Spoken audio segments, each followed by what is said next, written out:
عمر بن عبدالعزیز کو تمام خاندان میں ابن سلیمان سے بہت محبت تھی۔ ابن سلیمان بن عبد الملک کے بیٹے تھے۔ عمر بن عبدالعزیز کے ظاہر ہے یہ دونوں ایک ہی خاندان سے تعلق رکھتے تھے۔ سلیمان بن عبد الملک پہلے خلیفہ ہو گزرے تھے۔ ان سے ابن سلیمان سے عمر بن عبدالعزیز اپنے بیٹوں جیسی محبت کرتے تھے۔ جب جاگیریں واپس کرنے کا فیصلہ ہوا تو اس کے رد عمل کے طور پر وہ اپنی جاگیر کا ثبوت لے کر ان کے پاس آئے۔ وہ اپنی جاگیر کی سند لے کر آئے کہ میری زمین آپ کیوں چھینتے ہیں؟ فرمایا کہ پہلے یہ زمین کس کے قبضے میں تھی؟ بولے کہ حجاج کے۔ فرمایا تو حجاج کی اولاد کا حق ہے، تم کون ہوتے ہو؟ ابن سلیمان نے کہا اصل میں یہ زمین عام مسلمانوں کی تھی۔ عمر بن عبدالعزیز نے کہا تو عام مسلمانوں کو ملنی چاہیے۔ ابن سلیمان رونے لگے۔ وہ اپنی جاگیر سے متعلق جب دستاویزات لے کر آئے اور یہ سوال کیا کہ میری زمین تو کم از کم مجھ سے نہ چھینی جائے، تو عمر بن عبدالعزیز نے یہ فرمایا کہ یہ زمین، ان سے سوال کیا کہ یہ زمین آپ سے پہلے کس کے پاس تھی؟ ابن سلیمان نے جواب دیا کہ حجاج کے۔ یہاں پر حجاج کی بات ہو رہی ہے۔ حجاج بن یوسف مراد ہیں یہاں پر، جو عراق کے گورنر تھے۔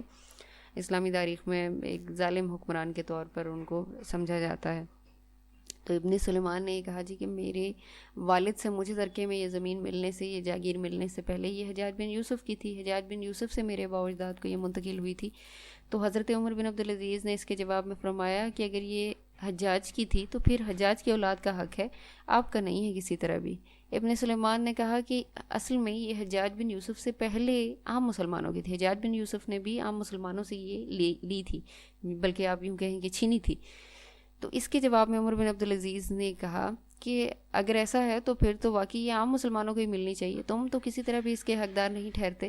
ابن سلیمان رونے لگے۔ مزاحم نے کہا امیر المومنین، آپ ابن سلیمان کے ساتھ یہ برتاؤ کرتے ہیں؟ فرمایا ہاں، میں ابن سلیمان کو اپنے بیٹے کے برابر چاہتا ہوں، لیکن میں خود اپنے نفس کے ساتھ یہی برتاؤ کرتا ہوں۔ یعنی وہ ابن سلیمان چونکہ انہوں نے اپنے بیٹے کے لیے یہی راستہ منتخب کیا تھا، انہوں نے اپنی جاگیریں سب سے پہلے واپس کی تھیں، اس کے بعد باقی اپنے اہل خاندان سے جاگیریں واپس کرنے کا ان کو حکم دیا تھا۔ چنانچہ انہوں نے مزاحم کے اس جواب میں، اس کی درخواست کے اس جواب میں انہوں نے فرمایا کہ ابن سلیمان چونکہ میرے لیے میرے بیٹے کی طرح ہے، اس لیے میں ان کے ساتھ اپنے بیٹوں جیسا ہی سلوک کروں گا۔ میں نے جو اپنے بیٹے کے لیے پسند کیا وہی ابن سلیمان کے لیے پسند کروں گا۔ بنو امیہ کے دفتر اعمال میں سب سے زیادہ قوم کو برباد کرنے والا یہ واقعہ ہے کہ انہوں نے آزادی اور حق گوئی کا استحصال کر دیا تھا۔ بنو امیہ سے مراد خاندان بنو امیہ ہیں، خلفاء کا خاندان کے سابقہ خلفاء نے جو سب سے زیادہ قوم کو نقصان پہنچایا، اس سے متعلقہ ایک واقعہ یہ ہے کہ انہوں نے رعایا سے آزادی اور سچ بولنے کا حق چھین لیا تھا۔ استحصال کا مطلب ہے کسی چیز کو جڑ سے کھیڑ دینا۔ دفتر اعمال سے مراد ہے اعمال نامہ، ان کے افعال، کام۔ انہوں نے لوگوں کو اس بات پر پابند کیا کہ وہ آزادی رائے نہیں رکھتے اور سچ کہنے کی تو انہیں جرت ہی نہیں کرنی چاہیے۔ عبد الملک نے تخت پر بیٹھ کر حکم دیا تھا کہ کوئی شخص میری کسی بات پر روک ٹوک نہ کرنے پائے۔ عبد الملک سابقہ خلیفہ ہیں، اموی خاندان سے تعلق رکھتے ہیں، اور جو شخص ایسا کرے گا سزا پائے گا۔ انہوں نے اپنے دور حکومت میں، خلیفہ عبد الملک نے اپنے دور حکومت میں یہ پابندی عائد کر دی تھی کہ میں بحیثیت خلیفہ اگر کوئی حکم جاری کرتا ہوں تو اس پر کسی شخص کو روک ٹوک کرنے کا کوئی حق نہیں، نہ قانونی طور پر نہ کسی اور طرح سے۔ اور اگر کوئی شخص ایسا جرم کرتا ہے، اسے جرم سمجھا جائے گا، اور جو یہ جرم کرے گا تو پھر اس کو اس کی سزا بھی ملے گی۔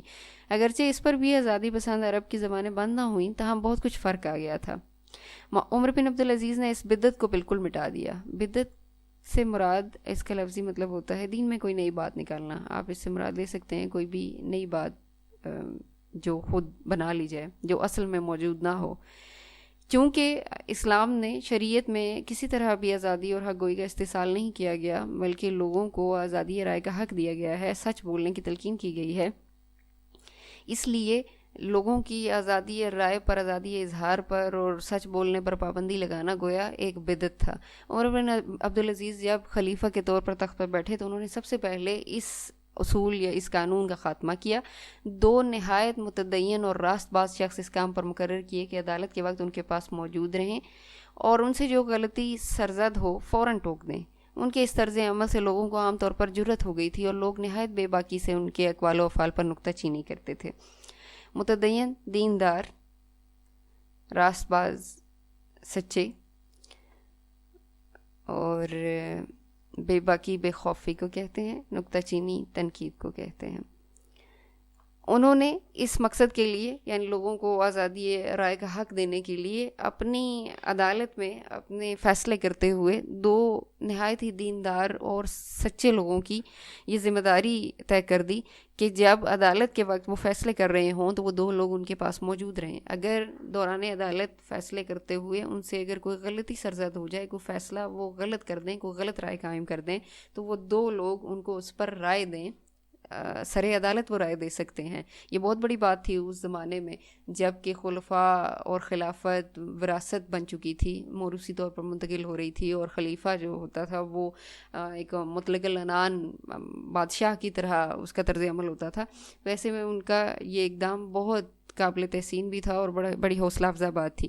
اب اس کا نتیجہ پھر کیا ہوا کہ ان کے اس رویے سے اور ان کے اس طرز عمل سے لوگوں کے اندر بھی جرأت اور حوصلہ پیدا ہو گیا, اور وہ بے خوفی ان کے اندر پیدا ہوئی, خوف ختم ہو گیا, اور وہ جہاں ضرورت تھی اور جہاں نہیں تھی وہاں پر بھی خواہ تنقید بھی کرنے لگے. کہیں ان کی تنقید وجہ ہوتی تھی, لیکن زیادہ تر چونکہ لوگوں کو پتہ تھا کہ ان کی اس تنقید پر ان کی کوئی جواب طلبی نہیں ہونی ہے, ان کو کچھ کہا نہیں جائے گا, اس لیے وہ اپنے اندر یہ حوصلہ رکھتے تھے.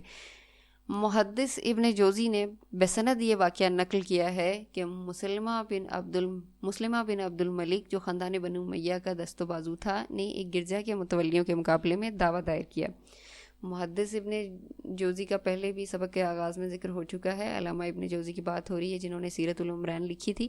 انہوں نے سیرت العمرین میں ثبوت کے ساتھ, بسند ثبوت کے ساتھ یہ واقعہ نقل کیا ہے, لکھا ہے, نقل کرنا لکھنا, کہ مسلمہ بن عبد الملک جو خاندان بنو امیہ کا دست و بازو تھا. دست و بازو ہونے سے مراد ہے قوت اور طاقت ہونا, ایک ایسا شخص جس سے تمام خاندان خلافت کو طاقت حاصل ہو, یعنی وہ بڑی اہمیت کا حامل تھا خاندان میں. اس نے کیا کیا, اس نے گرجے کے متولی کہتے ہیں منتظم کو, گرجا عیسائیوں کی عبادت گاہ کو کہا جاتا ہے, ان کے متولیوں کے مقابلے میں دعویٰ دائر کیا. ان پر مقدمہ اس نے کیا مسلمہ بن عبد الملک نے.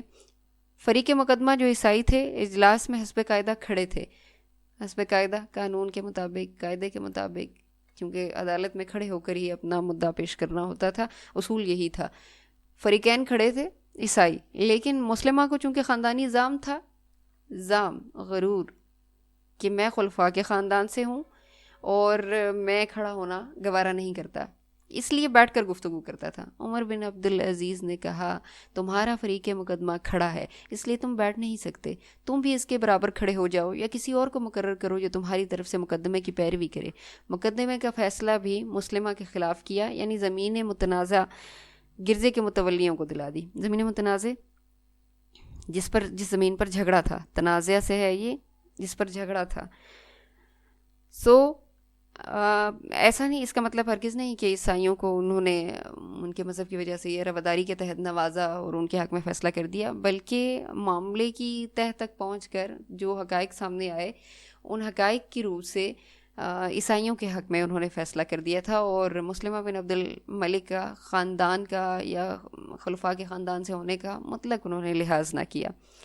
عمر بن عبدالعزیز اکثر عیسائیوں اور یہودیوں کے ہاں مہمان ہوتے تھے, لیکن ان کے کھانے کی قیمت دے دیا کرتے تھے. وفات کے وقت اپنے مقبرے کے لیے جو زمین پسند کی وہ ایک عیسائی کی تھی, اس کو بلا کر خریدنا چاہا.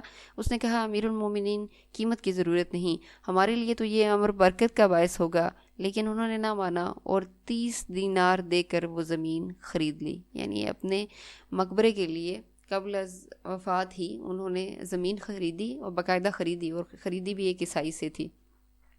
عیسائیوں اور یہودیوں کے ہاں مہمان بھی ہوتے رہتے تھے, یہ ان کی غیر مذہب والوں کے ساتھ ان کے بہترین رویے کا ایک ثبوت تھا. عمر بن عبدالعزیز کی حکومت و سلطنت کا اصل اصول مساوات اور جمہوریت تھا.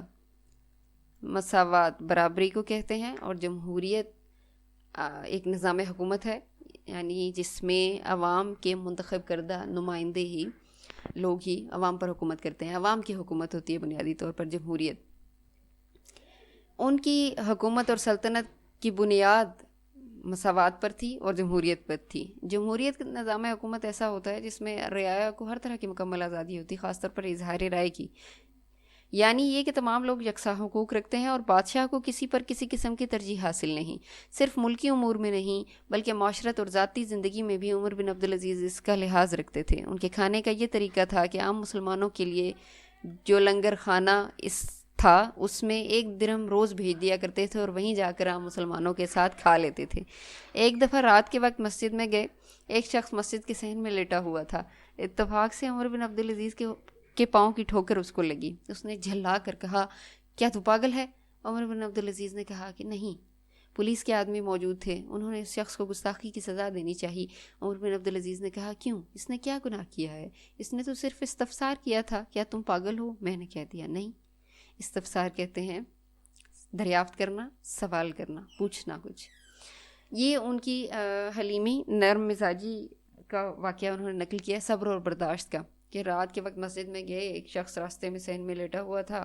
ان کو دکھائی نہیں دیا اور ان کے پاؤں کی ٹھوکر اس شخص کو لگی اور اس نے غصے میں آ کر کہا جی کہ کیا تو پاگل ہے. مطلب یہ سوال نہیں کر رہا تھا کہ کیا تو پاگل ہے. اس کا کہنے کا مطلب یہی تھا جب ہمیں کو غصہ آتا ہے تو ہم کیا کہتے ہیں کسی کو کہ ہم پاگل ہو گئے ہو، کیا تم پاگل ہو. اس کا مطلب یہ نہیں ہوتا ہم اسے پوچھ رہے ہیں، ہم اس کو ثابت کرنا چاہتے ہیں، بلکہ ہم اس کو بتا رہے ہوتے ہیں کہ ہم بھی تم پاگل ہو، تمہیں دکھائی نہیں دیتا.